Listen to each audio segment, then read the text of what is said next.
esta investigación hace exactamente 5 años, y dio la casualidad justo cuando terminaba de presentar el primer libro, Folder Publicitario, que no tiene nada que ver con este libro. Ujú. Y estaba buscando por internet un tutorial que me permitiera aprender a manejar una cámara bioobjetiva que me había comprado en ese momento, Ujú.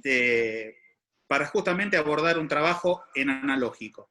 Y de pronto me encuentro con un tutorial, y una nota que en mayúscula decía cámaras argentinas.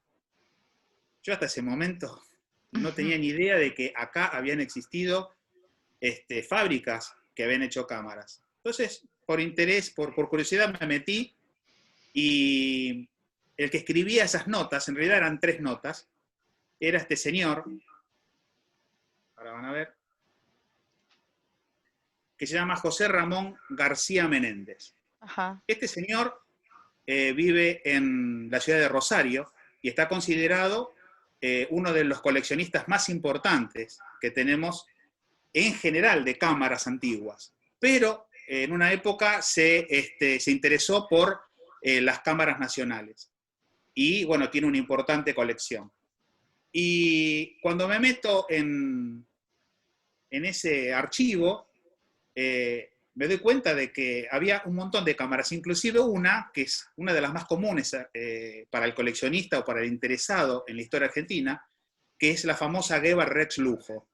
Y Ajá. digo, esta cámara me suena familiar, porque esta cámara fue la que mi papá me puso cuando tenía 12 años de edad, me puso en la mano por primera vez, nunca había tenido una cámara en la mano, y él me dice, mira, tengo esta camarita que yo lo usaba de chico, dice, ¿qué te parece si vamos a Plaza Lavalle y a Plaza de Mayo y hacemos unas prácticas? Y bueno, así fue que a los 12 años de edad mi papá me llevó a dar un paseo y tuve una cámara argentina en la mano sin saberlo.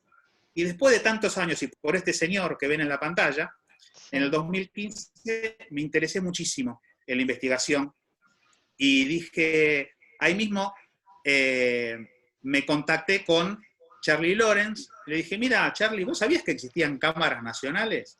Sí, sí, yo tengo algunas, qué sé yo. Digo, me encantaría investigar sobre esto, le digo, porque veo que este señor desarrolló una breve historia dividida en 3 épocas de producción, y me Ujú. parece muy interesante, pero a la vez no encuentro otro material en Internet. Me parece que es lo único, y efectivamente después me di cuenta que era lo único que había en Internet sobre cámaras nacionales. Ahí justamente me interesé mucho más en decir, bueno, hay que ponerse el overol y Ujú. empezar a investigar, porque me encanta. Claro.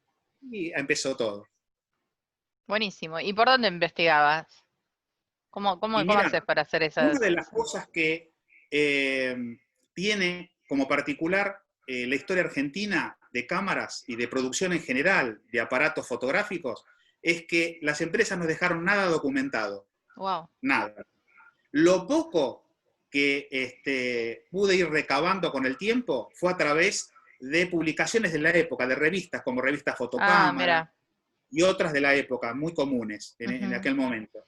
Y empezar a leer y leer, hoja por hoja, mirar publicidades, si encontraba alguna nota que se refería a la presentación de alguna cámara, y así empecé a recabar información y a hacer, como te puedo decir, reproducciones de todas esas publicaciones, porque a veces eran hasta prestadas, Claro, ¿no? claro. Y así empezó la investigación.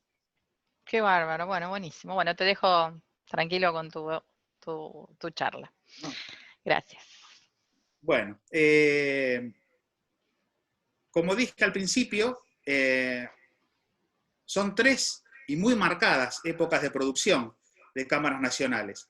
Justamente el primer periodo de producción arranca a fines del 1800, principios del 1900. En aquel momento todo era muy rudimentario en la construcción. Lo poco que se conoce como argentino es la de este señor, ¿sí? Alejandro Sajauskas, que fue el único que las firmó a sus obras.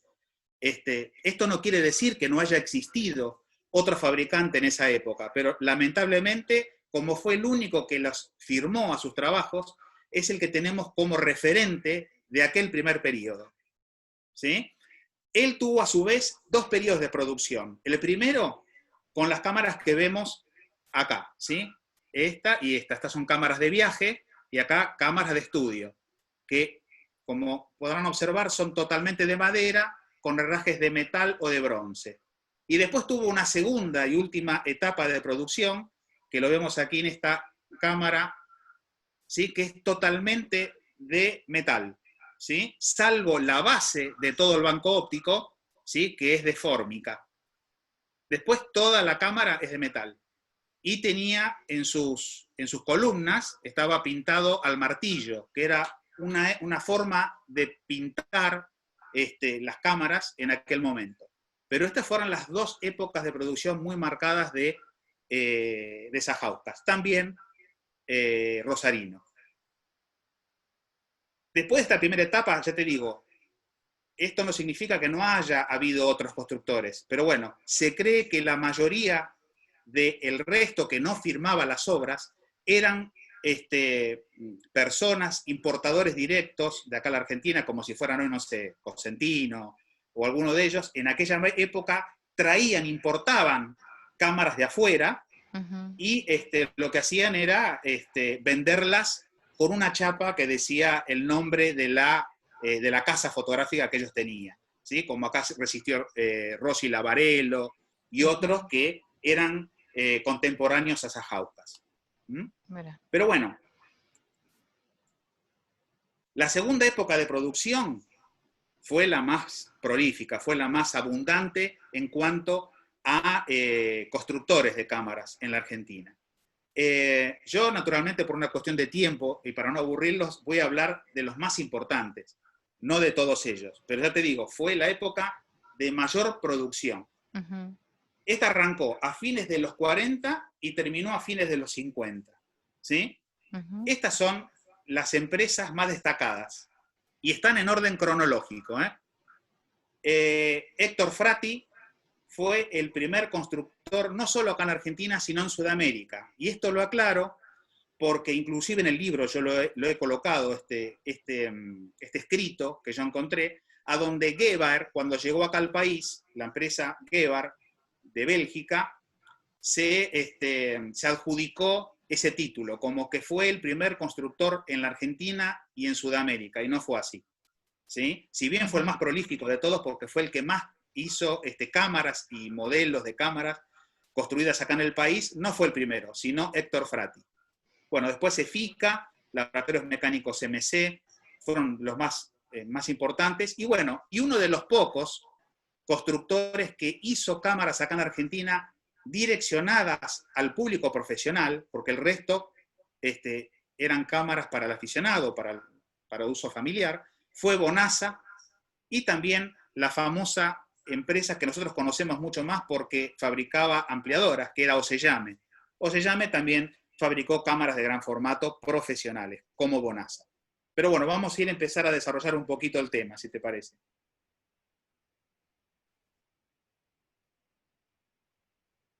En este segundo periodo, los elementos que más se utilizaron para fabricar cámaras fue la baquelita. Mucha baquelita se utilizó, porque era, sobre todo en esa época, vos pensás que era entre el 40 y el 50, Europa sumida en una guerra interminable, nosotros tratamos de capitalizar eso, y de hecho muchas empresas como Gevaert se vinieron a instalar acá, Kodak se vino a instalar acá en la época del 30, porque bueno, este era un país en auge, digamos, económico, y venían a probar suerte acá porque en sus propios países la cosa no estaba bien. Entonces se utilizaron elementos económicos, la baquelita, el plástico,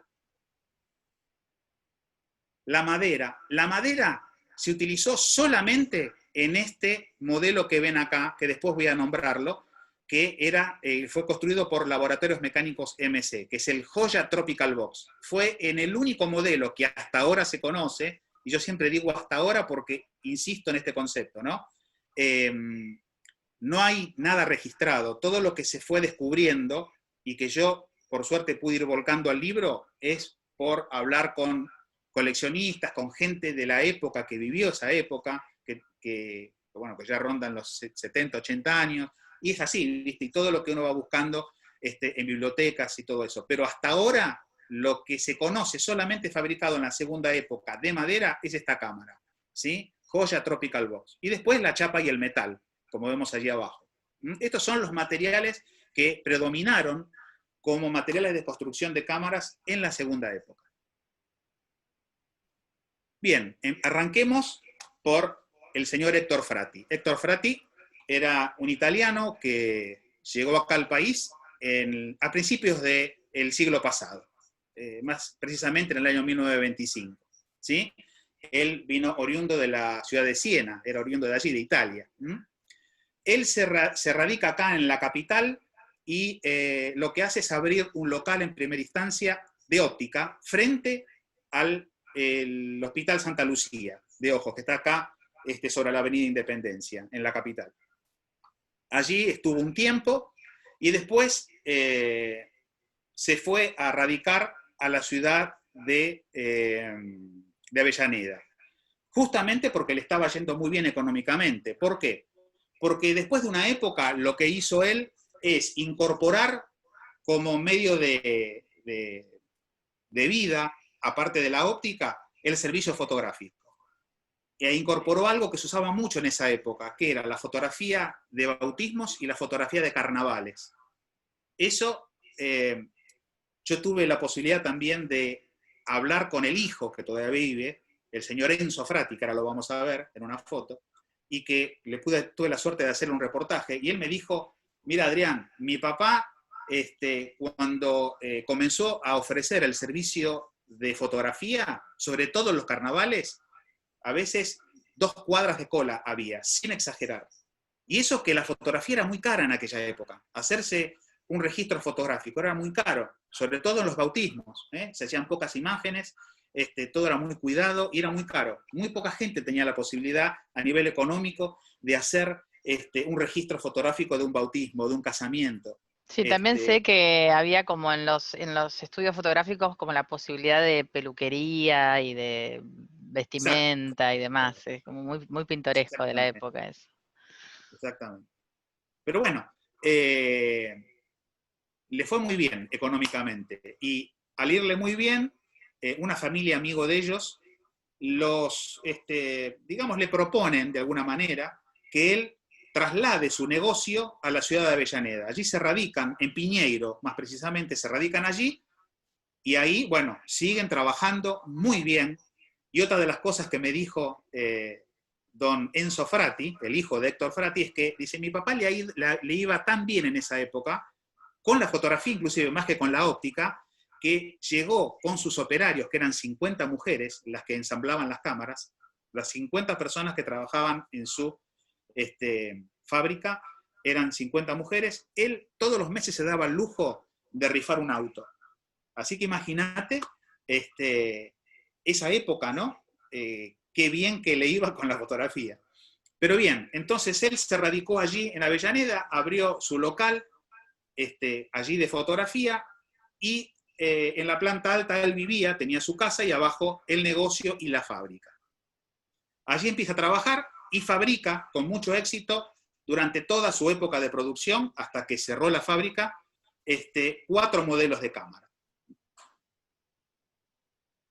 ¿Sí?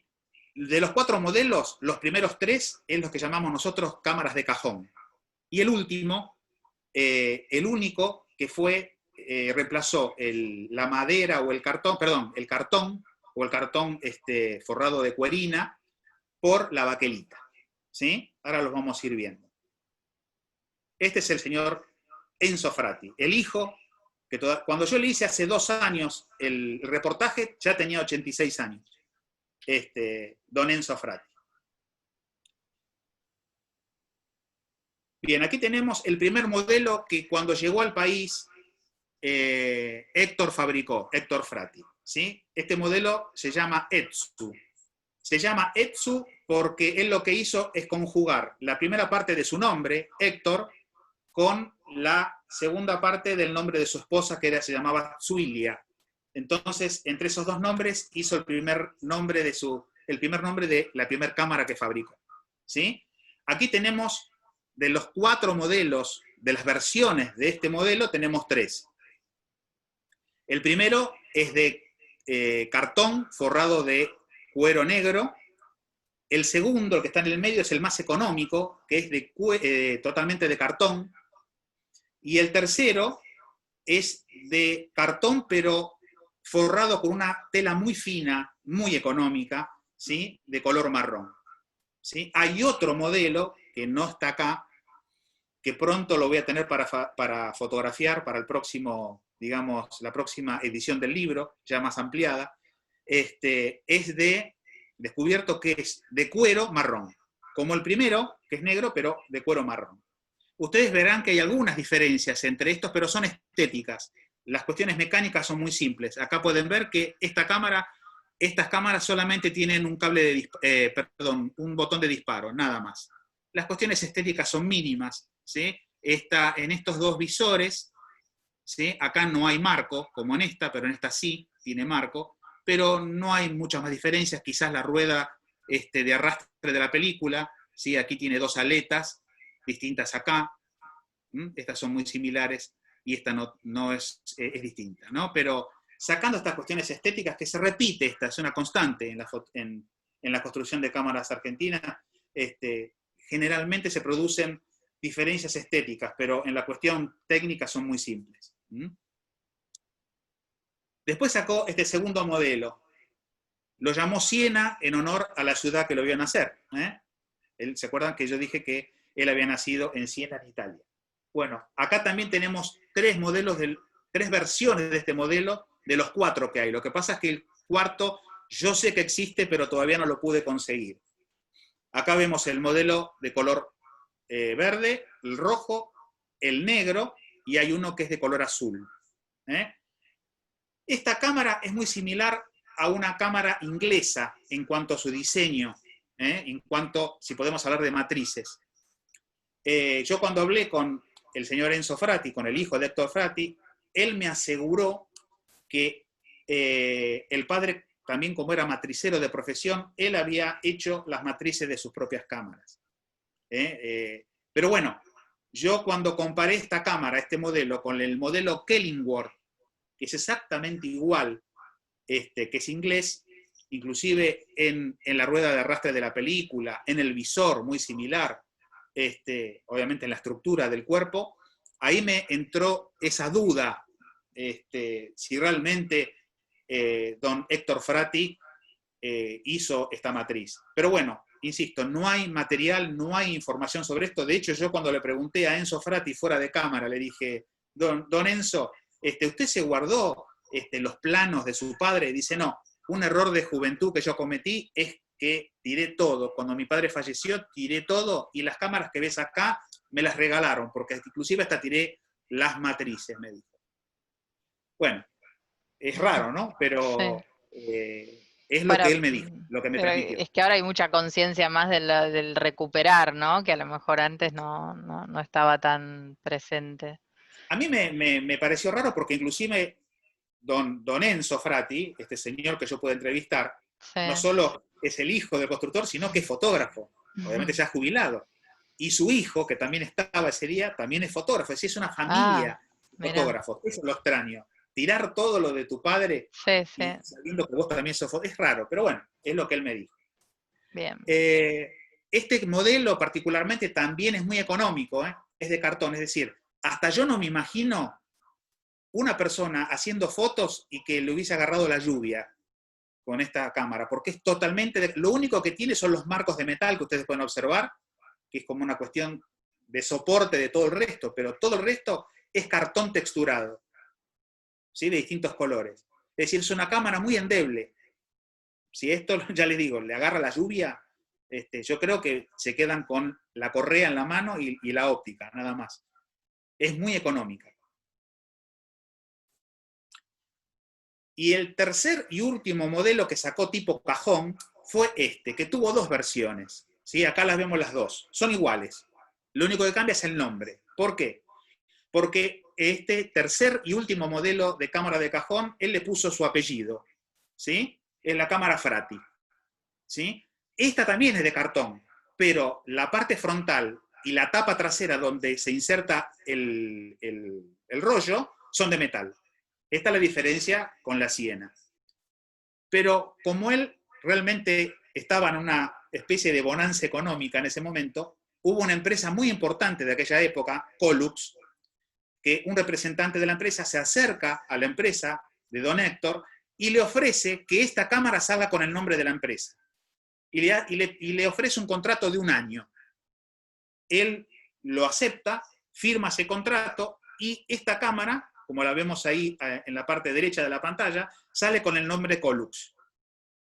Justamente es bastante difícil de conseguir esta versión, la que tiene el nombre Colux. La Frati fue un poco más, evidentemente, al conseguirse actualmente de una forma más sencilla, evidentemente hizo más ejemplares, ¿no? Pero bueno, este fue el modelo que durante 1 año salió con el nombre Colux. Por razones que se desconocen, inclusive don Enzo Frati no supo decirme por qué, el padre no aceptó renovar ese contrato y se dejó de fabricar este modelo. Y por último, pasamos ya al único modelo de baquelita, ¿sí?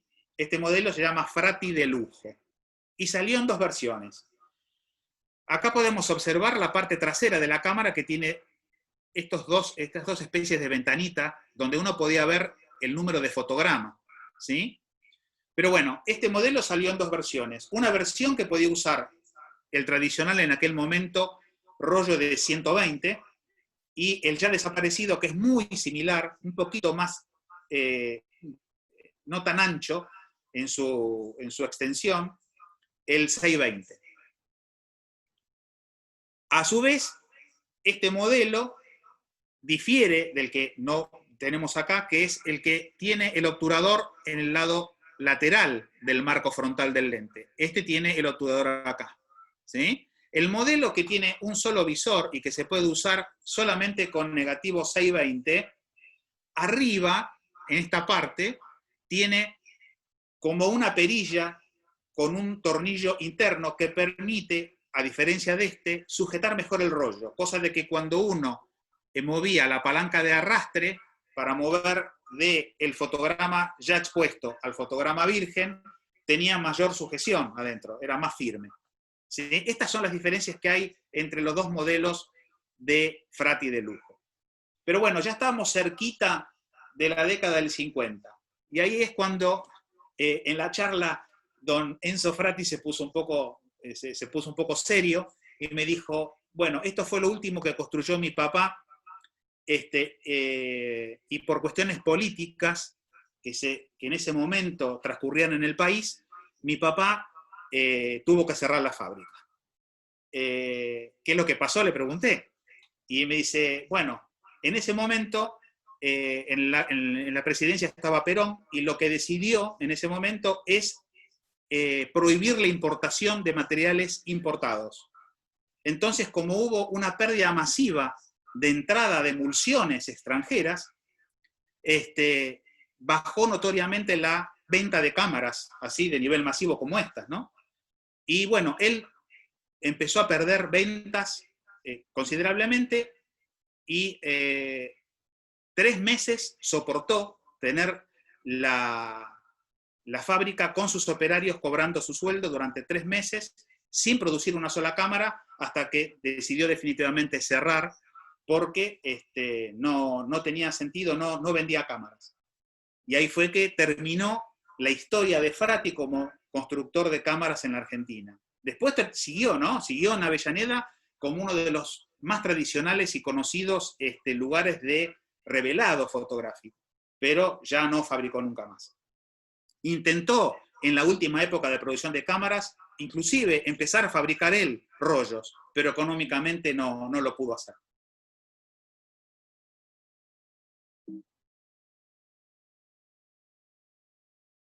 Bien, acá tenemos al pez gordo, al peso pesado, diría yo, de esta época, ¿no? Como dije al principio, si bien ellos se autodefinieron como los primeros en construir cámaras argentinas y en toda Sudamérica, ellos llegaron acá, la realidad es que llegaron acá al país en el año 1943. Enzo Frati empezó a construir en el año 35 sus primeras cámaras. Es decir, no fue el primer constructor en Sudamérica, como sí hay en un escrito que yo tengo en el libro, ¿no? Que pude conseguir por suerte. Ellos entraron acá en el año 1943 y se fusionaron con una empresa argentina que ya estaba trabajando con unos intentos de construcción de cámaras que se llamaba SIAF. Se unificaron las dos empresas y empezaron a construir los afamados productos REX, emulsiones, hasta placas radiográficas, emulsión en pasta, bueno, un montón de otros elementos del quehacer fotográfico, pero fundamentalmente uno de los que más se conoce son las cámaras fotográficas. Y ellos, para construir la cámara que vemos acá, que fue la que inició todo ese derrotero acá en Argentina, es la Gebar Rex Lujo, ¿sí? Que es de baquelita negra, y ellos utilizaron la matriz de una cámara francesa, de la fábrica Potax de Nyon, en Francia, ¿no? Esta matriz no solo la usó Gebar para fabricar aquí esta cámara como Argentina, sino que la han usado infinidad de empresas en otras partes del mundo. De hecho, yo hasta he encontrado esta cámara sin nombre, con fabricante desconocido, hecha en Checoslovaquia, por ejemplo, para que te des una idea, ¿no? Para que se den una idea. Pero bueno, aquí esta fue la primera cámara que hicieron en el país. Como podemos observar, tiene un lente colapsable que se desenrosca, ¿sí? Y desde el momento que se desenrosca, ahí uno ya puede enfocar. Como dice la tapa, en la parte interna de la tapa trasera, que esta cámara puede enfocar desde 2 metros, 2,80 metros infinito, no más cerca. Ahora, si uno quería hacer lo que dice el manual, fotografía de acercamiento o de retrato, tenía que usar esta lupita que vemos acá abajo. ¿Ven? Si alcanza la leer, dice aproximadamente 0,75. Quiere decir que si uno colocaba esa pequeña lupita a presión en la parte frontal del lente, uno podía acercarse de 2,80 metros, 2 metros a 75 centímetros, era, podríamos decir, un lujo. Así que estas eran los adelantos de aquel momento, imagínense, ¿no? Pero Gebar, de este modelo, según los escritos que pude encontrar, llegó a fabricar, mejor dicho, 800.000 unidades. Es decir, hasta el día de hoy, es un modelo que se consigue fácilmente en cualquier lado. Estamos hablando de cuántas décadas que pasaron. Es uno de los modelos que, ¿qué familia o qué abuelo no tiene una cámara de estas que nosotros heredamos? Es una cámara, pero muy fácil de conseguir. Imagínense lo que fue en esa época, ¿no? Inundaron toda lo que era el ambiente fotográfico tradicional, digamos, aficionado con este tipo de cámaras. Muy bueno, muy interesante. Después salió el mismo modelo, exactamente tiene las mismas características técnicas que el anterior, pero de baquelita marrón, ¿sí? Yendo a las características técnicas que no las nombré anteriormente, bueno, acá lo podemos ver. Es muy simple. Tiene una palanca que me permite cambiar las dos velocidades. Instantánea, que vendría a ser aproximadamente unos 30 avos de segundo, y pose, que es lo que sería hoy bulbo, ¿sí? Y pose. Y otra de las cosas que generalmente, inclusive en la época, en los casi 4 años que dimos charlas con Charlie Lawrence, esto siempre tratábamos de aclararlo, porque inclusive en los ambientes de los coleccionistas dicen la Gebar Ofo. La Gebar Ofo, la nombra porque acá aparentemente dice ojo, pero en realidad no es una palabra. Estas dos circunferencias, una es más grande que la otra, lo que está determinando el fabricante con estos círculos es las aperturas de diafragma que tiene, no son letras. Mirá. Entonces, vulgarmente en el mundillo se le puso OFO, pero la cámara no se llama el nombre del modelo OFO, es Gebar Rex Lujo, ¿sí? Esta circunferencia dice de que este es el diafragma más abierto, 9.1, y esta más chiquita es 10. La F del medio, cuando uno esta perilla la coloca en el medio, por detrás del lente se coloca un filtro amarillo.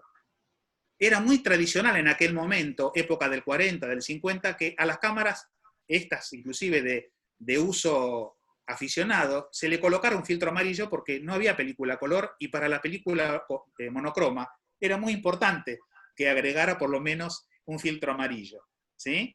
Entonces, no se llama UFO, esas dos circunferencias y tienen que ver con la apertura del diafragma.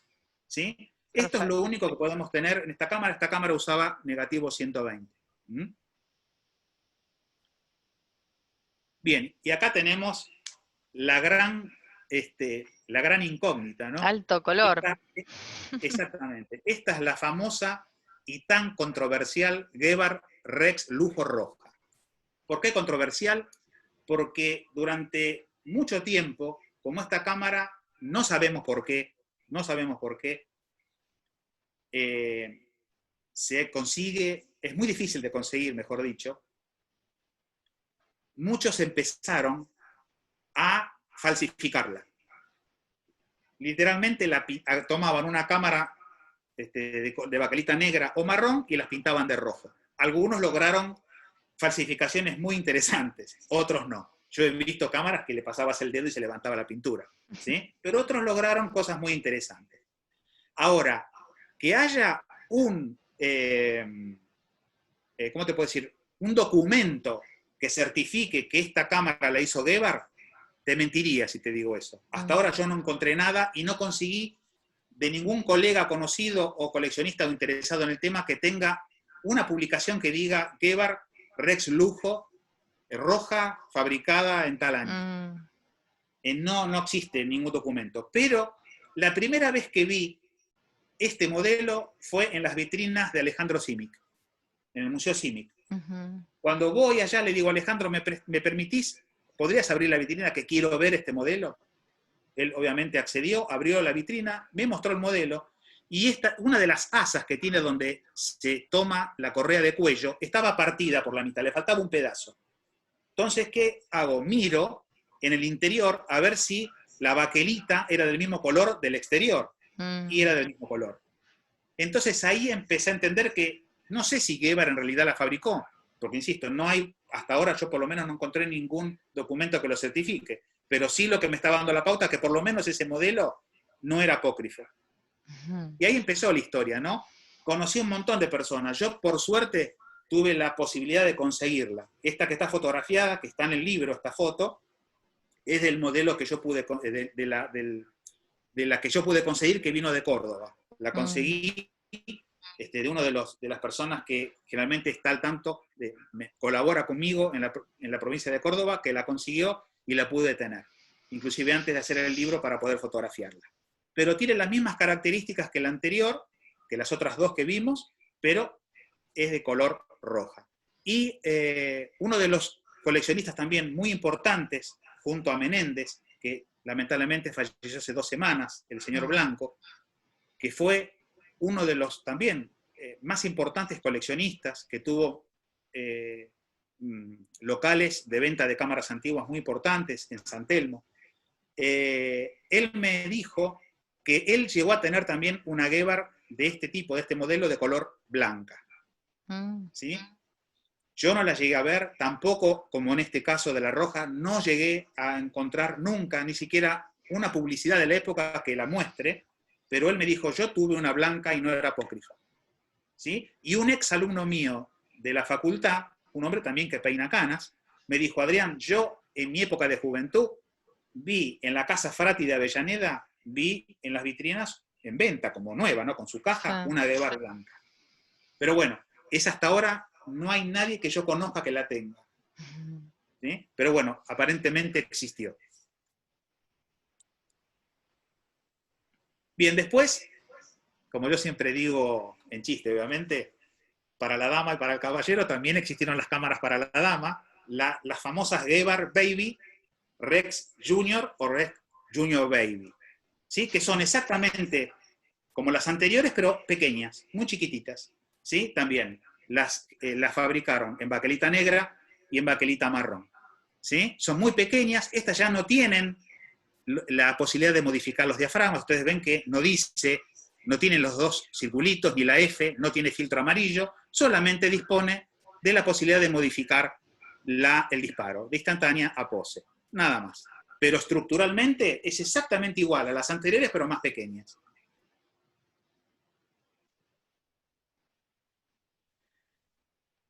Y después, también, por ahora, siempre digo por ahora, porque algún día puede aparecer alguna algún escrito que nos dé la pauta de qué pasó. Por razones que hasta ahora se desconocen, Gebhard en el año 1959 se separa de SIAF. Gebhard empieza a hacer sus modelos solo y SIAF hace lo propio, que después los vamos a ver. Cuando Gebhard se separa en el año 59 de SIAF, saca este modelo a la venta, que es exactamente igual al anterior, pero con ciertas ventajas y modificaciones técnicas. Por eso lo llamó Rex Lujo, como el anterior, pero con el número 2. ¿Sí? Lo que tiene a nivel técnico, lo que tiene de avance este modelo es que ya tiene, acá no se ve, pero tiene la posibilidad de cerrar a diafragma 16. Es decir, que el anterior llegaba a diafragma 11. Este puede cerrar a diafragma 16. Y acá abajo podemos ver que ven que hay como un botón metálico. Bueno, ese botón también adentro tiene un perno con resorte que permitía, a diferencia de los modelos anteriores que no lo tenían, permitía que el rollo, ¿sí?, quede bien sujeto para que cuando la película empiece a ser rebobinada, no se mueva adentro, ¿sí? Esta es la gran ventaja. Y después, lo que permite este modelo, si uno pudiese ver la tapa de atrás, tiene 3 ojos, 3 visorcitos, no 2. ¿Por qué? Porque a este modelo uno lo que podía hacer era agregarle una platina de formato, que era una chapa abovedada, ¿sí?, de lata, a donde uno ese fotograma inicial de 6×9 lo podía transformar con esas chapitas o esas chapitas de formato, podía trabajar en 4,5×6 o en 6×6, siempre con el negativo de 120. Esa era la gran ventaja que incorporaba esta cámara. Mirá, impresionante. Pero después, digamos, posteriormente a esta cámara, hubo otra versión de la misma, Rex Lujo 2, pero ahora con conector de flash. Esta cámara acá abajo tiene una pequeña saliente, un pequeño macho para que uno pudiera incorporar el cable de sincronismo para un flash. ¿Sí? Después las características técnicas que acabo de enumerar del anterior son idénticas. Bien, como dije hace un rato, SIAF también hizo lo propio por su lado. Utilizando la misma matriz que utilizó cuando estaba con Gebhard, empezó a fabricar este modelo denominado Grado Sol. ¿Qué diferencias tiene con la que fabricaba antes como Gebhard Rex Lujo? Nada, son iguales. ¿Sí? Es decir, tiene instantánea y pose, tiene la posibilidad de abrir 2 diafragmas o modificar 2 diafragmas, y es exactamente igual, es de baquelita, también de baquelita, hicieron el modelo de baquelita marrón, hicieron los Baby, que vemos aquí abajo, y que lo llamaban económico, y que también vulgarmente, mal llamado, Gradosol Nube. ¿Por qué le decían Gradosol Nube? En algún momento, andás a ver quién le colocó este nombre, porque, como podés observar, en vez de la famosa circunferencia que formaba la palabra OFO, cambiaron eso por símbolos, a donde estaba el sol, que era un diafragma, y el sol con la nube. Entonces, no sé a quién se le habrá ocurrido y le pusieron Gradosol Nube.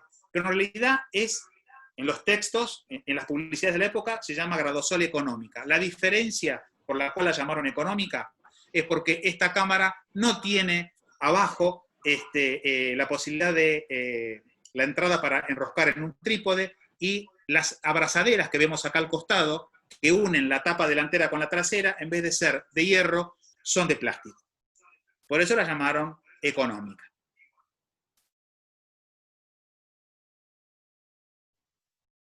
Después SIAF, de esta primera época ya solitario, sin Gebhard, cambió la matriz y cambió el material. Pasó a lo que ellos denominaban el plástico poliestirene, argumentando que cambiaban de la baquelita al plástico porque el plástico era más resistente a los golpes. ¿Sí? ¿Por qué? Porque la baquelita vos la golpeás y se parte. Y eso no se puede unir más. ¿Sí? En cambio, el plástico era más resistente a los golpes y a las rajaduras. ¿Sí? Con este diseño, digamos, con esta matriz, hicieron casi, ahora no tengo bien el cálculo, pero no recuerdo bien, pero por lo menos hay de este modelo unas 10, 12 variantes, de las cuales pongo 3 nada más porque todas son exactamente iguales. Lo que cambia es el color del plástico y el nombre del modelo, pero todas son muy sencillas. A diferencia de los anteriores, este no tiene un lente desenroscable para enfocar, es fijo, ¿sí? También enfocan de casi 2 metros a infinito, y solamente tiene la posibilidad de cambiar de instantánea a pose, nada más, son muy sencillos. Pero claro, salieron un montón de modelos con diferentes colores, como dije, y nombres, pero son iguales. El que arrancó la serie es este que está acá arriba, que se lo denominó Master. Después estuvo el CX, el especial fotocolor, el Elite. Hay un montón, pero son iguales. Son exactamente iguales. Por eso no amerita hablar mucho más de esto. ¿Mm? Okay. También usaban película 120. ¿Y en los lentes en general, que son gran angulares en esos modelos? 75 milímetros. Ah, mira. Lo dice inclusive en el frente, muchos dicen 75 milímetros. Igual te digo, ¿no? La calidad eran meñiscos, eran de un solo elemento, Claro. y que en realidad hoy muchos la usan para hacer la llamada fotografía lomográfica, por la calidad que tiene, no muy buena, y lamentablemente, y muchos amigos que tengo que cultivan la fotografía estenopeica, cuando digo esto se enojan, muchos han destruido estas cámaras Gebar, les sacan el lente y las hacen estenopeicas. Como son cámaras que se consiguen muy fácilmente, sobre todo la Rex Lujo común, le sacan el lente y le ponen el estenopo y la hacen estenopeica, ¿sí? Y además son económicas, las podés conseguir por muy pocos pesos. Claro. Entonces, para mí eso, como me gustaría que se conserven, destruir una cámara para hacer una cámara estenopeica con una cámara de esas me parece un crimen, pero bueno, qué sé yo, es un pensamiento personal. Bien, EFICA, SRL, no fue tan prolífica como las anteriores, ¿sí? Hizo interesantes modelos, muy bien terminados, como lo ven, estos principalmente son todos de chapa, muy bien terminados. Pensemos que son cámaras para el aficionado. Tienen una terminación muy fina, muy sólidas, ¿sí? Si comparamos, por ejemplo, este modelo Splendor o el modelo Alas, ¿sí? Con los cajones, los cajoncitos que hacía Frati, no tienen punto de comparación. Estos tienen una solidez muy interesante y una terminación increíble. Lo que puedo decir es que el Splendor solamente hasta ahora hemos encontrado esta versión, otra no hay, usa negativo 120 y 620 en algunos casos. El modelo Alas, bellísimo también, lo hemos encontrado en varias versiones. También estética, cambia la estética, nada más, ¿sí? Por ejemplo, hay una versión que el cuerpo es negro, esta que ven acá, el cuerpo es marrón, y últimamente conseguí un modelo que es totalmente distinto a este en la estructura del armado y desarmado y del color, que es de color verde. ¿Sí? Pero después tiene una perilla para disparar y una pestaña por arriba del botón de disparo que se extrae, y al extraerla lo que me permite es cambiar las velocidades. Pero son muy simples. Son el último que vemos abajo, que se llama Suprema, ¿sí? Que digo, esto no sé por qué me da hambre, pero la cámara Suprema salió en 2 versiones. La versión que vemos acá tiene la parte superior cromada, y después salió la Suprema Black. La Suprema Black era toda negra. Muy interesante. Inclusive esta cámara fue una de las pocas que tenía un sistema de seguridad en el lente que uno no podía disparar por accidente. ¿En qué consistía? En algo muy simple. También, para que este enfoque es muy similar a las Gebar, hay que sacar el lente, extraer el lente, que es un tubo cromado, y si uno extrae el lente y quiere disparar, no puede, ¿sí? Porque el obturador, uno presiona y cae adentro, no encuentra ningún dispositivo para que se accione el obturador. Para poder disparar hay que darle un medio giro, y hace como un clic a donde hay un punto de referencia de color rojo en el frente del cuerpo. En ese momento, ahí coincide una aleta muy sencilla, muy elemental, interna, con el botón de disparo, y ahí acciona el obturador. Muy simple, pero efectivo. Es decir, que si uno solamente sacaba el lente, no podía disparar. Esta cámara, la Suprema, usaba negativo 120 y 620. Y adentro, a su vez, tenía la parte donde uno insertaba el rollo, la parte del visor tenía dos aletas con bisagra. Si uno las abría, hacía un negativo de 6x6, y si las cerraba, podía hacer 6x9. Y muy bien hecho, está muy bien fabricado. Bueno, acá pasamos a otra que también, comparada con Gevar, diría que estuvo ahí en la cantidad de modelos que sacó, pero también tenía un punto de coincidencia con Gevar. Sacó infinidad de modelos y son todos muy parecidos, por no decir iguales. Lo que cambiaba es el nombre, pero las características técnicas eran las mismas. Bueno, acá tenemos 3 primeros modelos. La famosa joya, que con esta arrancó toda la producción, Laboratorios Mecánicos MC. Después, la de abajo se llama Super Joya. ¿Qué tenía de diferencia? La chapita de adelante con el nombre Super Joya, pero es exactamente igual que la joya, ¿sí? Podemos encontrar, hay un modelo de la Super Joya que arriba, donde está la rueda de arrastre, tiene una palanquita de metal, que era la que podía permitirnos abrir o cerrar el cuerpo de la cámara, cosa de que no tiene las abrazaderas laterales, pero es una modificación técnica menor que no hace tanta diferencia. Es decir, que son dos modelos técnicamente hablando iguales, ¿sí? Después tiene el botón de instantánea y pose para modificar las velocidades y el botón de disparo, nada más que eso. También diafragma 11, fijo, no se puede modificar como en las Gevar, ¿sí? Y tiene un lente de 75 milímetros.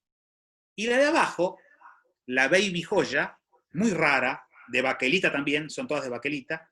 Fíjense que el visor lo tiene arriba, es decir, que esta cámara se tiene que usar en forma vertical, ¿sí? Es muy rara, ¿sí? Es muy simple también, instantánea y pose y disparo, nada más botón de disparo, no tiene otra cosa.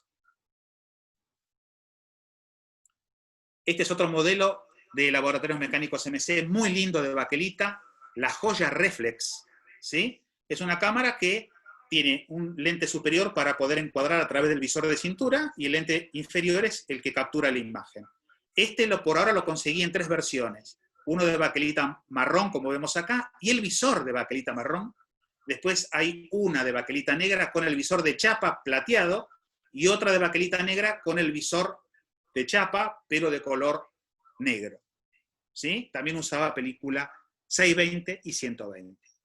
Y como dije al principio, ahí tenemos otra de las cámaras muy difíciles de conseguir, que es la única que hasta ahora hemos encontrado en la investigación, que es de madera, que es la Joya Tropical Box, ¿sí? Esta también tiene el botón de disparo en el lateral, ¿sí? Y arriba, al lado casi del botón que sostiene a la correa, ¿sí? Está la aletita que al sacarla podíamos modificar la velocidad de obturación. Muy simple también. Bueno, y después lo que hizo aquí Laboratorios Mecánicos MC es cambiarle el nombre, pero es lo mismo. Es lo mismo que lo anterior. De Joya pasó a ser Nebro, ¿sí? El modelo Super Nebro salió en varias versiones, a su vez, ¿sí? Está que vemos acá, que tiene una chapita de color marrón, y salió con chapita de color verde, chapita de color negra, chapita de color blanca. Pero la cámara tiene instantánea pose y disparo, nada más, ¿sí? Después salió la misma versión, pero sin chapa por delante, y Super Nebro está impreso en bajo relieve y pintado de blanco las letras sobre la baquelita. Y la de abajo es exactamente igual a la que vimos anteriormente, pero en vez de llamarse Baby Joya, se llama Baby Nebro. No sé si se puede observar ahí en la pantalla, pero ven que hay como una saliente al lado de la N, que es semicircular. Bueno, eso significa que burdamente la empresa tomó el modelo anterior y le hizo una impresión de un nombre nuevo y le puso Nebro a la que era Joya. Es la misma cámara. De hecho, si uno abre la cámara, en la parte interna dice Baby Joya, ¿sí? En los catálogos internacionales, esta cámara aclara, en el catálogo dice, burdamente tapada el nombre con indeleble. Joya. Sí. Yo diría, como siempre, bien argento, ¿no? bien nuestro. Le tapamos eso y mandamos un nuevo modelo que es igual que el otro, pero con otro nombre. Pero ni la tapa cambiaron de atrás porque adentro dice Baby Qué Joya. bárbaro. ¿Mm?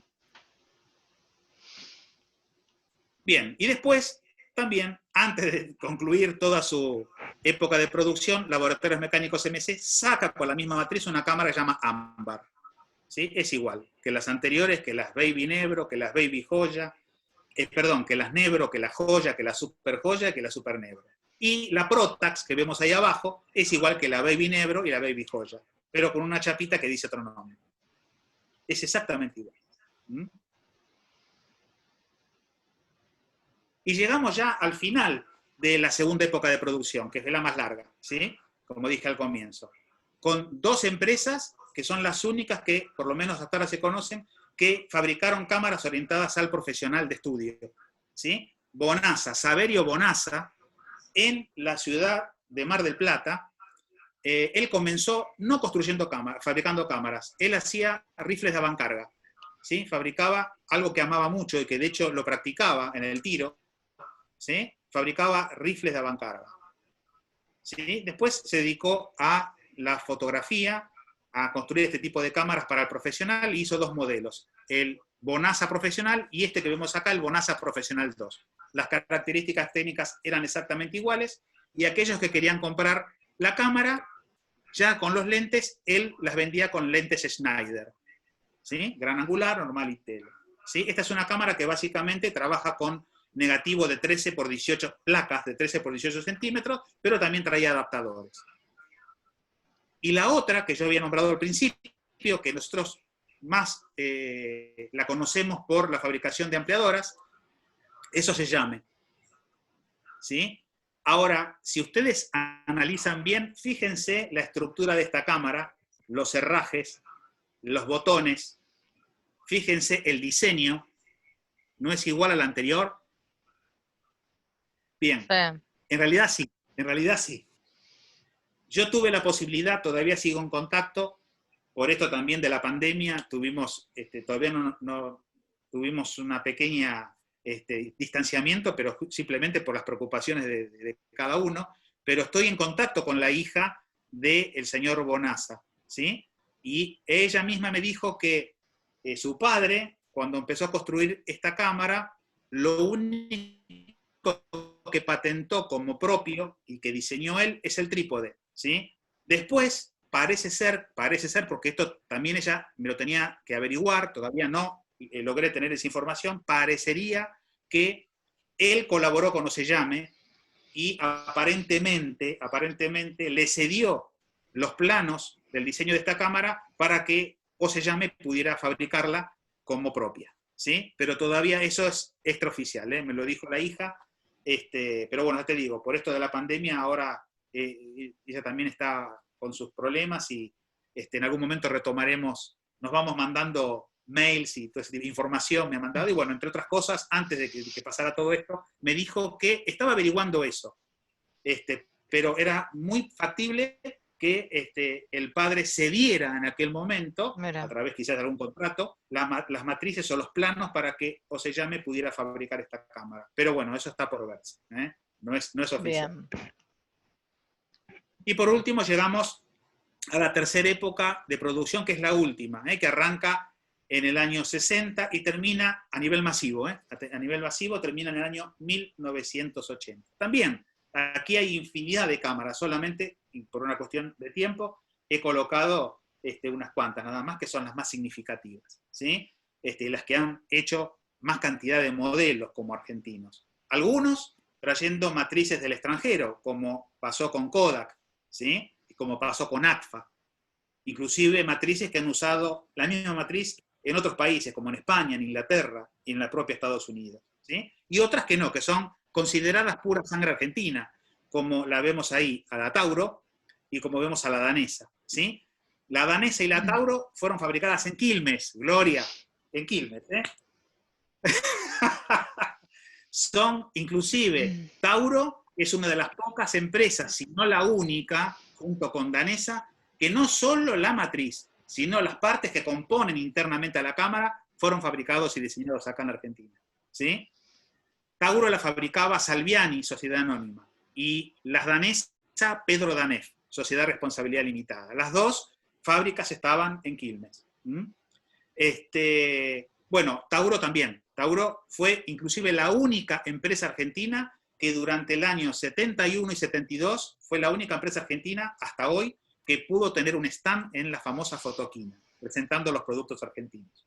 ¿Sí? Eso tenemos que darle el crédito a esta empresa que logró en aquel momento, y sobre todo, fíjense que estamos hablando de la década del 70, ¿sí? Una época muy convulsionada, inclusive no solo a nivel político, sino a nivel económico argentino. Ellos pudieron hacer el esfuerzo, y que de eso también salieron varios convenios con empresas alemanas, que hicieron inclusive vender equipos, por ejemplo, de la fábrica King alemana acá en Argentina, traídos por Salviani. Pero bueno, de la Tauro tenemos varios modelos, que aquí no los muestro inclusive por problemas de tiempo. Tenemos esta que es la Tauro Black, después está la misma Tauro, pero que cambia de color nada más, parte del cuerpo es blanco, de plástico, y parte negro. Después tenemos la Tauro Junior, ¿sí? Y otros modelos que, bueno, también tienen que ver con la producción de Salviani, que ahora no vienen al caso por cuestiones de tiempo. Y las danesas también. Las danesas, está la danesa Super 35, que tenían algunas modificaciones técnicas, pero que una venía con lente fijo, la otra tenía, como la que vemos aquí, tenía la posibilidad de modificar el diafragma más abierto era 6.3, usaban película de 35 milímetros, cosa de que todo lo que fue en la segunda época de producción, vieron que era 120 o 620, nada más.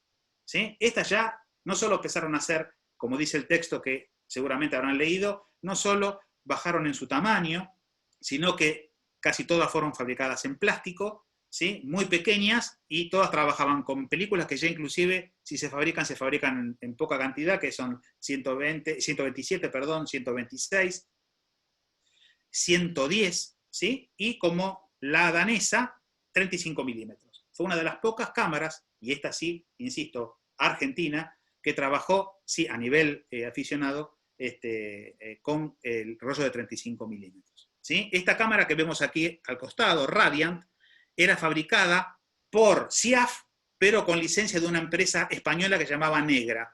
¿Sí? No por la cámara negra, pero se llamaba así. Esa empresa española, y evidentemente SIAF compró la licencia y fue fabricada acá con el nombre Radiant. ¿Sí? Y las que vemos aquí en el lado izquierdo, las Isola, ACFA fabricó como argentinas la Isola 44 y la Isola 22. Cámaras también muy sencillas, estas directamente tenían el disparador, no podías modificar diafragmas, no se podían modificar las velocidades de obturación. ¿Sí? Y para terminar, también este tercer y último periodo de producción argentino tiene una cámara profesional, ¿sí? Que era fabricada en la zona norte de acá, de la provincia de Buenos Aires. ¿Sí? La empresa Luján y compañía formó una empresa llamada FADAF, ¿sí? Que se dedicaba pura y exclusivamente a fabricar productos para el laboratorio y para el estudio fotográfico del profesional. Esta cámara, la FADAF, ¿sí? Es una cámara muy robusta. Miren, ya esta es una publicidad de la época que pude conseguir, y se nota que es una cámara sinceramente robusta. Yo la pude ver porque hasta ahora lo único que sé que tiene un ejemplar de estos es Alejandro Simic, que hace poco la hizo restaurar. Es realmente enorme, es de hierro, es enorme y pesadísima, y es una cámara fabricada pura y exclusivamente con materiales argentinos y diseño argentino. Hasta ahora no encontré ninguna cámara europea o norteamericana de este tipo que tenga inclusive algún atisbo de copia, o que se haya, la empresa Luján haya copiado alguna matriz extranjera. Es, por ahora, por lo que pude deducir de lo que he visto y de las cámaras que conozco extranjeras, me parece que el diseño es argentino. ¿Sí? Bueno, esta fue una cámara, también ellos hicieron abrillantadoras, lámparas spot, Fresnel, todo lo que tiene que ver para el uso del fotógrafo profesional. Esta, digamos que es la única hasta ahora conocida como empresa profesional que fabricó en la última década, entre el 70 y el 80, una cámara argentina. Así que bueno, espero no haberlos aburrido, pero si hay alguna consulta, alguna duda, Si estoy a querés, disposición. deja de compartir la pantalla, Adri, así podés ver a todos Sí. más cómodamente. Acá estoy. Bien, si alguien quiere hacer alguna pregunta, activan sí, activate el sonido, Cari. Ya está. Y yo no puedo no hablar. Bueno, no, la verdad que es súper interesante. Yo fui creo que la primera charla que hiciste ahí en la calle Irigoyen con Charlie, un día de lluvia espantoso. Y bueno, tuve la suerte de ir y vi toda la colección que estaban armando, que le faltaban muy poquitas en ese momento, estaban atrás de un modelo muy especial, que bueno, por supuesto no me lo voy a acordar. Quería saber si Sí, había conseguido... la Bislent. La Ah, Bislent. Ya ¿la está, ya conseguiste? la tengo. Ya la pude Muy conseguir. bien. Bueno, era eso, y Hay después... hay dos solas, ¿sí? Y inclusive esto me lo confirmó un avesado señor que vende y compra, que seguramente todos los que están lo deben conocer, que es el señor Romero, José Romero de Antique Cámaras, me dijo, hay dos, una la que tenés vos y otra la que tiene Menéndez. Mira. Sí, porque andaban hablando con un coleccionista o estabas hablando con alguien que parecía ser la última, y bueno, qué bueno. Y eso era una de las preguntas. Y la segunda es, todo esto de que en ese momento no me di cuenta de preguntar, todo esto de que la misma cámara le cambiaban la etiqueta, el nombre y salía a la venta. ¿Tenés publicidades o alguna cosa? ¿Cuál era digamos, el argumento del nuevo modelo? Porque no cambiaba nada, o sea, era lo mismo. No, y vos tenemos... ves, obviamente yo he conseguido publicidades que están en el libro, infinidad de publicidades, porque tuve la suerte de conseguir un montón de revistas de la época, como las que nombré al principio, ¿viste? Fotografía, he visto que cámara, sí. Y he empezado a reproducir todo eso, que después lo volqué al libro. Hay publicidades, pero ninguna argumenta el por qué el cambio de nombre, pero que la cámara era la misma. Claro, por ahí decían, no sé, con un lente nuevo, no sé, algo, no le ponían nada, simplemente le cambiaban el nombre. Qué genial. Bueno. Exactamente. No, es muy buena, sí. Bueno, no sé si algún día vas a hacer alguna charla de vuelta así, mostrando, Sí, porque la verdad le digo a todo el mundo que es maravilloso ver esa mesa enorme llena de cámaras del año del moño. Son fabulosas. De hecho, esta charla, Cris me había ofrecido hacerla en el Fotoclub. Por esto de la pandemia, la íbamos a hacer, creo que era mayo, junio, ¿no, Cris? Sí, más o menos. Y el 5 de mayo lo presentaba el libro, iba a ser una charla en el FOLA, que también se suspendió por la pandemia. Adri. Y ahí iba a estar con el maestro Abel Alexander también, que me iba a acompañar y iba a hacer una introducción. Adri, te quería decir que hay algunos mensajes que dicen, por ejemplo, Gustavo Marcelo dice qué buena charla, súper interesante. Guille dice muy buena la presentación, felicidades. Sandra Padulo dice súper interesante, gracias. Gustavo Marcelo vuelve a decir, la segunda vez que lo escucho, pero cada vez con más datos interesantes, también muy amena la presentación. Sebastián Hernández dice, un capo, excelente info. Pablo G. agradece, dice muchas gracias, y dice, no importa. Juan Manuel Amarillo, podría escucharlo horas, maestro, se pone. Y Federico Caplún, quiero el libro, dice Fede. Así que contanos dónde se consigue el libro. Bueno, el libro, como siempre, ¿viste? Como el primero también, los que me conocen lo saben, lo hice todo a pulmón, yo solo, y hago para que quede bien el libro dentro de mis posibilidades, hago siempre una tirada chica de 100 libros, porque más no puedo. Claro.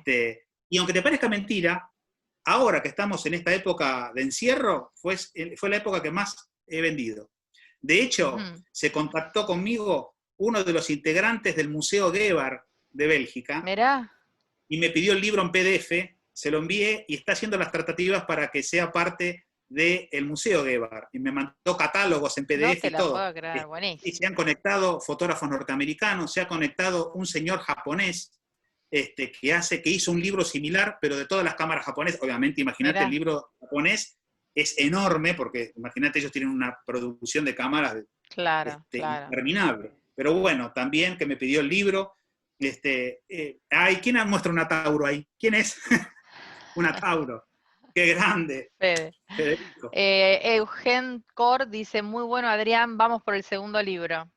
Exacto, estamos trabajando. De hecho, empecé a trabajar inmediatamente que presenté el libro, que la primera vez que se presentó fue en el Congreso, el 11º Congreso del año pasado, que se hizo en Arte por Arte.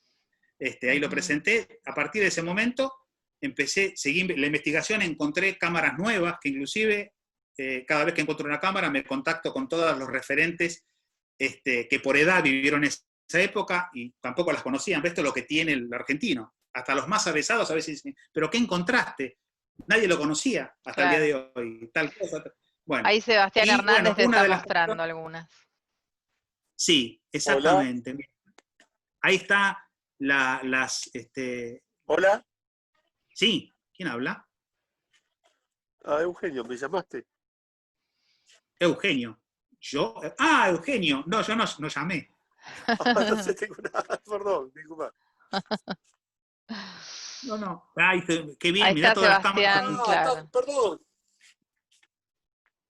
Mejor le podemos pedir a Sebastián si quiere compartir la pantalla para verlas un poquito más grande. ¿Te parece, Cris?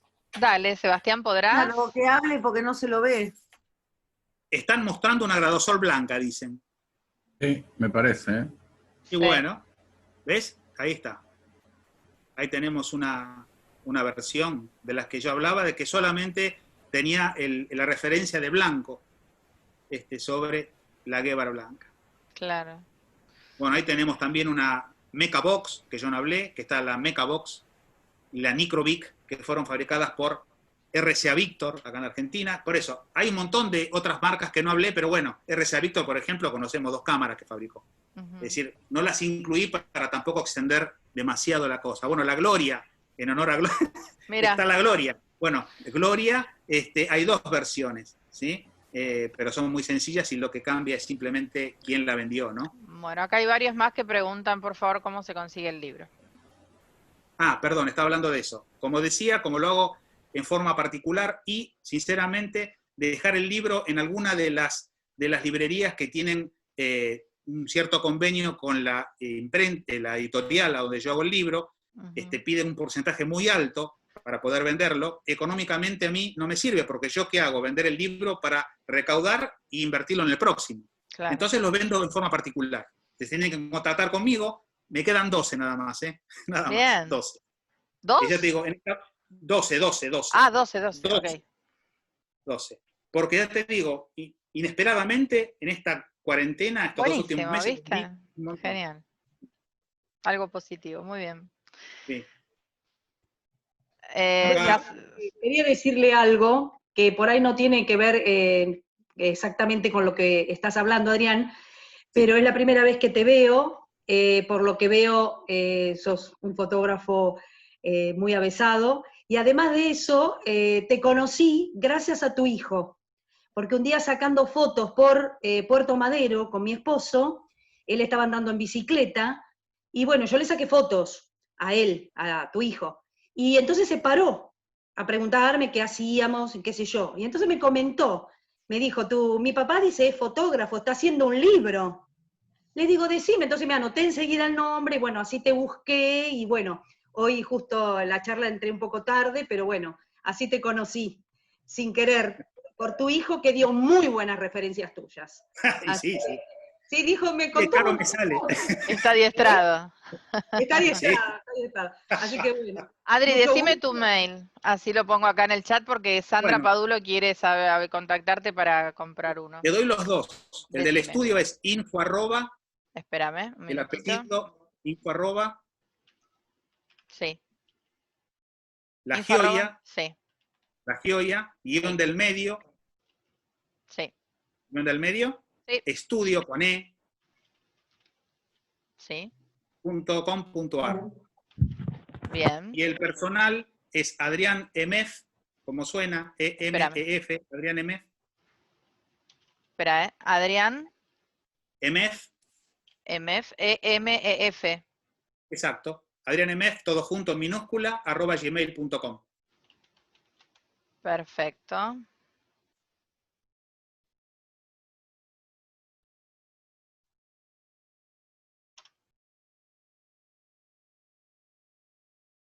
Exactamente, ahí está.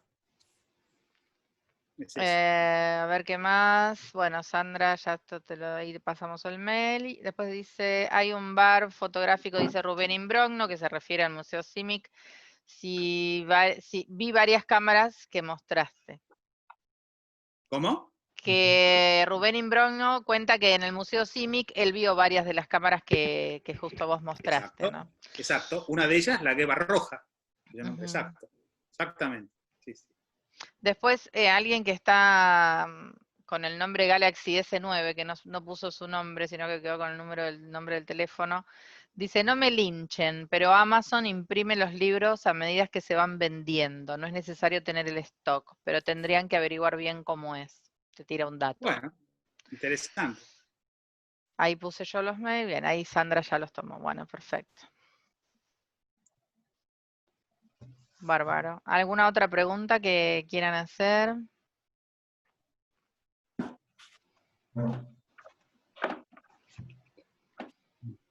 ¿Hacer una pregunta, Adrián? Sí, cómo no. Osvaldo. Adrián, la pregunta mía es la siguiente. ¿Dónde estaba Frati en Piñeiro? ¿En qué calle o en qué zona? La calle... Decime la zona, más o Sí, menos. voy al Mataburro, que es el libro, lo mismo que escribí yo, pero no me acuerdo Dale. exacto. Dame un segundo, yo te digo dónde estaba.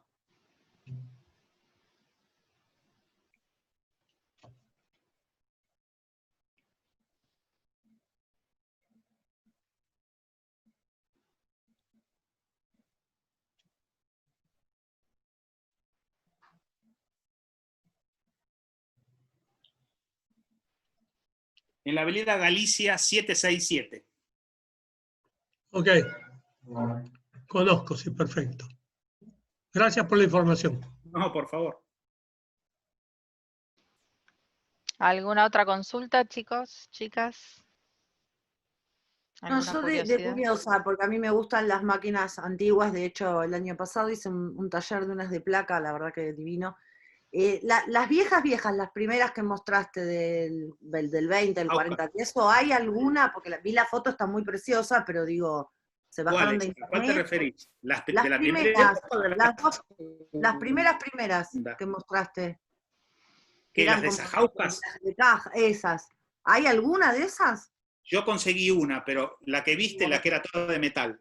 Sí. ¿Sí? Que eran las Sajauskas, pero de metal. Hay todavía. Bueno, Wow. José Romero tiene unas Sajauskas en su colección, que es minutera, una cámara de plaza, ¿sí? Que usaban los fotógrafos en las plazas. Ah, las de que Una que se Sajauska. tapaban. Y conozco otro fotógrafo que es de Tandil, que se llama Henry Bonana, que es muy conocido, que inclusive el año pasado le hizo una entrevista Mario Marquí, porque él hace colodión húmedo, es especialista en eso.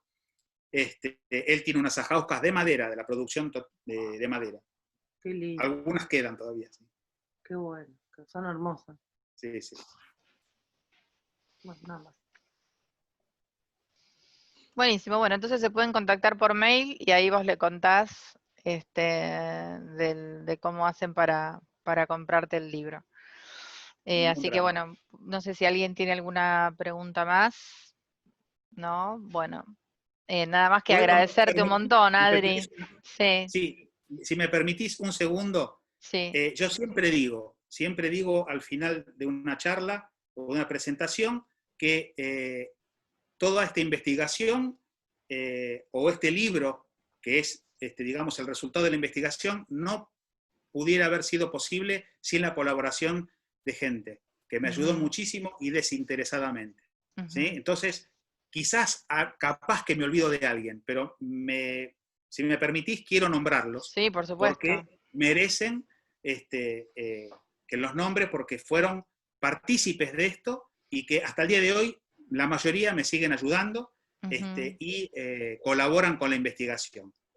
De hecho, como te decía también, es algo muy muy extenuante esto, porque no hay nada de donde podés agarrarte para seguir la investigación. Si no tenés ayuda, es un poco difícil. Entonces, bueno, obviamente, hablar de Charlie Lawrence, él estuvo en la primera época conmigo hasta el año pasado, ayudando en todo, nos reuníamos muchísimo, me trajo mucha información para fotografiar, en fin, fue un gran colaborador.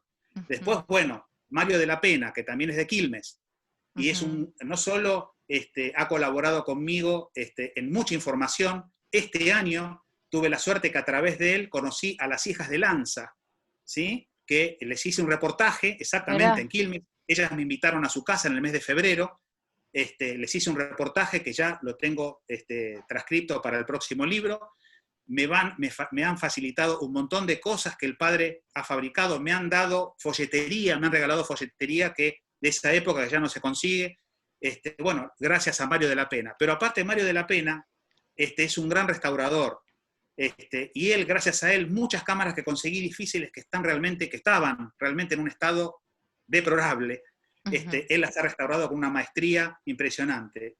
Insisto que es lo más valioso para mí, desinteresadamente. Ha hecho trabajos, ha copiado, basándose en fotografías de la época, ha copiado y reproducido piezas de baquelita destruidas para que queden exactamente igual que las originales.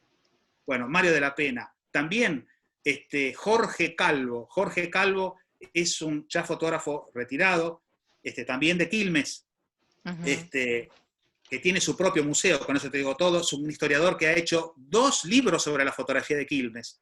Tiene publicados 2 libros. Ha colaborado muchísimo conmigo y sobre todo ha colaborado mucho para prestarme cosas de su museo para que yo fotografíe y las pueda volcar al próximo libro. Después, bueno, un montón de gente.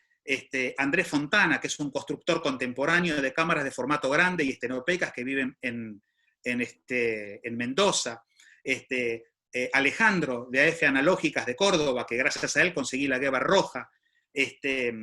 No me quiero olvidar de Emiliano Arangio Febo, que también él me ha conseguido y me ha contactado y me ha conseguido mucha información bibliográfica para que yo volcara en el libro, cosas inéditas, folletería, y a una persona que al final no se pudo conectar, evidentemente, que nombré al principio, Alberto D'Arezzo, que está colaborando muchísimo. De hecho, el lunes me va a llegar un embarque, ya digo directamente un embarque, porque me está mandando toneladas de cosas de su casa que le quedaron de la época que él trabajó en la fábrica Argen, Argentina, para que yo tenga la información, folletería de la época de Argen. Qué bueno, espectacular. Un montón, es un hombre de 83 años, es químico, y que trabajaba en la parte de fabricación de emulsiones para las películas, para los papeles y para las películas radiográficas. ¿Sí? Trabajó casi 50 años en la empresa, inclusive hasta que pasó de Argen a ser Ferrania y Ferrania 3M. Así que imagínate la trayectoria de este hombre que también está colaborando conmigo. Buenísimo. Infinidad de personas, quizás me olvido de varios también, pero bueno. Te quiero decir algo más bueno, yo, porque ¿sí tengo unos detalles más que me dicen acá en el chat. Una pregunta dice Juan Manuel Amarillo, ¿no hubo fabricantes de cámaras minuteras en Argentina, sabes? Bueno, en el libro yo... En el libro lo puede encontrar, es como, cómprelo ahora. En el libro lo puede encontrar. Cámaras minuteras, yo conozco, también, en cierta manera pasa lo mismo que pasó con Sajauskas, pero a fines o a principios del siglo pasado. La cámara minutera es algo muy artesanal. Es un cajón laboratorio con un lente, ¿sí? A donde adentro está la batea del revelado y del fijado, a donde el fotógrafo hacía todo. Yo, justamente a través de la investigación del libro, conocí a Juan Meonis, que es oriundo de la ciudad de Mercedes, que inclusive, para que yo lo tenga en mi colección argentina, él fabricó una cámara minutera exclusivamente para mí. Que la hizo para mí. Inclusive me preguntó en un momento, Adrián, ¿querés que la haga para que vos puedas manejarla? Porque yo soy zurdo. ¿Querés que la haga? No, digo, no, vos hacela como quieras. Así que imagínate, la hizo personalizada. Y me invitó a presentar el libro el año pasado, en el mes de noviembre. Él lo organiza, hace 5 años, que organiza el Encuentro Internacional de Fotógrafos de Plaza, que viene el año pasado. Claro, que se hizo después del Congreso, ¿no? Exacto, después del Congreso Claro. fue. Vinieron fotógrafos de Cuba, vinieron fotógrafos de Uruguay, minuteros, vinieron de varias partes del mundo. Y se hicieron conferencias, se hicieron fotos con las cámaras minuteras. Qué bueno. Hasta ahora el único que conozco que firma sus cámaras. Por eso te digo, es muy parecido a lo que pasó en la época de Sajauskas. Debe haber infinidad de fotógrafos o de constructores de cámaras que no firman sus cámaras y las venden. Claro. Pero bueno, Juan Meonis es uno de las que por lo menos que yo conozco que las firma, ¿no? Claro. Y Gisette dice que solo quería decirte que sos un gran profesional dedicado siempre a tu trabajo y siempre avanzando, que es un orgullo para la familia. Sí, es mi sobrina. Ah, Y muy bien. que pronto me va a dar una sobrina, así que estoy chocho. Buenísimo, bueno, buenísimo. Y aparte Lástima que está muy bien que la gente te quiera porque cuando te lleguen todas estas cámaras que te están mandando, tu esposa te va a echar, me parece. No, porque el estudio ya quedó tipo museo, ¿viste? Ya no puedo ni entrar. Ok. Bueno, ¿ves? Me hiciste acordar de alguien que me gustaría nombrarlo. Guillermo. Ujú. Guillermo, ahora no me puedo acordar del apellido. Guillermo es un fotógrafo retirado que trabajaba en una agencia de publicidad muy importante acá en Buenos Aires, Ujú. y cuando se jubiló se fue a vivir a 9 de julio, ¿sí? A la localidad de 9 de julio. Sí. Y él allí tiene una casa muy grande y se dio el lujo de armarse su propio museo, Qué bueno, su propia colección. espectacular. Cuando se enteró, se conectó conmigo para comprarme el libro y empezamos a charlar por Instagram. Él me dijo, mira Adrián, yo tengo, no te voy a decir la edad, pero tengo más de 70. Dice, y todo lo argentino, como todo lo demás, no sé qué va a pasar en mi familia si lo van a valorar. Así que, Claro. que yo decido, dice que te lo voy a obsequiar a vos, porque Ay, en tus qué manos va a estar mejor. Digo, entonces, imagínate toda la cantidad de cosas argentinas que este hombre me dio, Fresnel argentinos, flashes argentinos, Qué bueno. con su generador. Y claro, vive el 9 de julio. Traer eso para acá era una fortuna. Claro. Se lo comenté a Alejandro Simic y me dice, Adrián, qué tranquilo que voy yo con mi camioneta. Fue Alejandro Simic y lo trajo todo. No. Ah, Ya te digo, impresionante. por eso hay mucha gente que gracias a este libro, a esta investigación, conocí que de gran corazón, de gente que realmente le debo muchísimo. Alejandro Simic se fue hasta 9 de julio, me trajo todo hasta el estudio, un día que también llovía a cántaros, así que también, ves, 2 personas más que Impresionante, para agradecer. para agradecer. Bueno, mira, tengo también algo más. Juan Manuel Amarillo dijo, jaja, lo conozco a Juan, sí, un grande también. Y después Lía, que agradece al Fotoclub y a vos, Adrián. Y Sebastián Hernández también, que agradece por compartir todo esto. Gracias. Así Gracias que, a ustedes bueno. por querer compartir y escuchar todo lo que vengo haciendo en estos años. Para mí es un placer siempre hablar de esto, me gusta mucho. Buenísimo. Un placer también para mí y para todos nosotros. ¿Alguna pregunta más? Gloria. Bueno, muchas gracias, Adri, de verdad. No, gracias a ustedes. Gracias a ustedes por la invitación. Buenísimo. Cualquier Bueno, consulta que quieran hacer, no hay ningún drama. dale, Y que si, como me preguntaban allí, Karina quiere ver toda la parafernalia, no sé, cuando termine pase el la proyecto, pandemia la hacemos en vivo y en directo. Dale. ahí Ahí está, está. hacemos otra. Y Dale. hablo de otras cámaras que no hemos hablado en esta oportunidad. Y también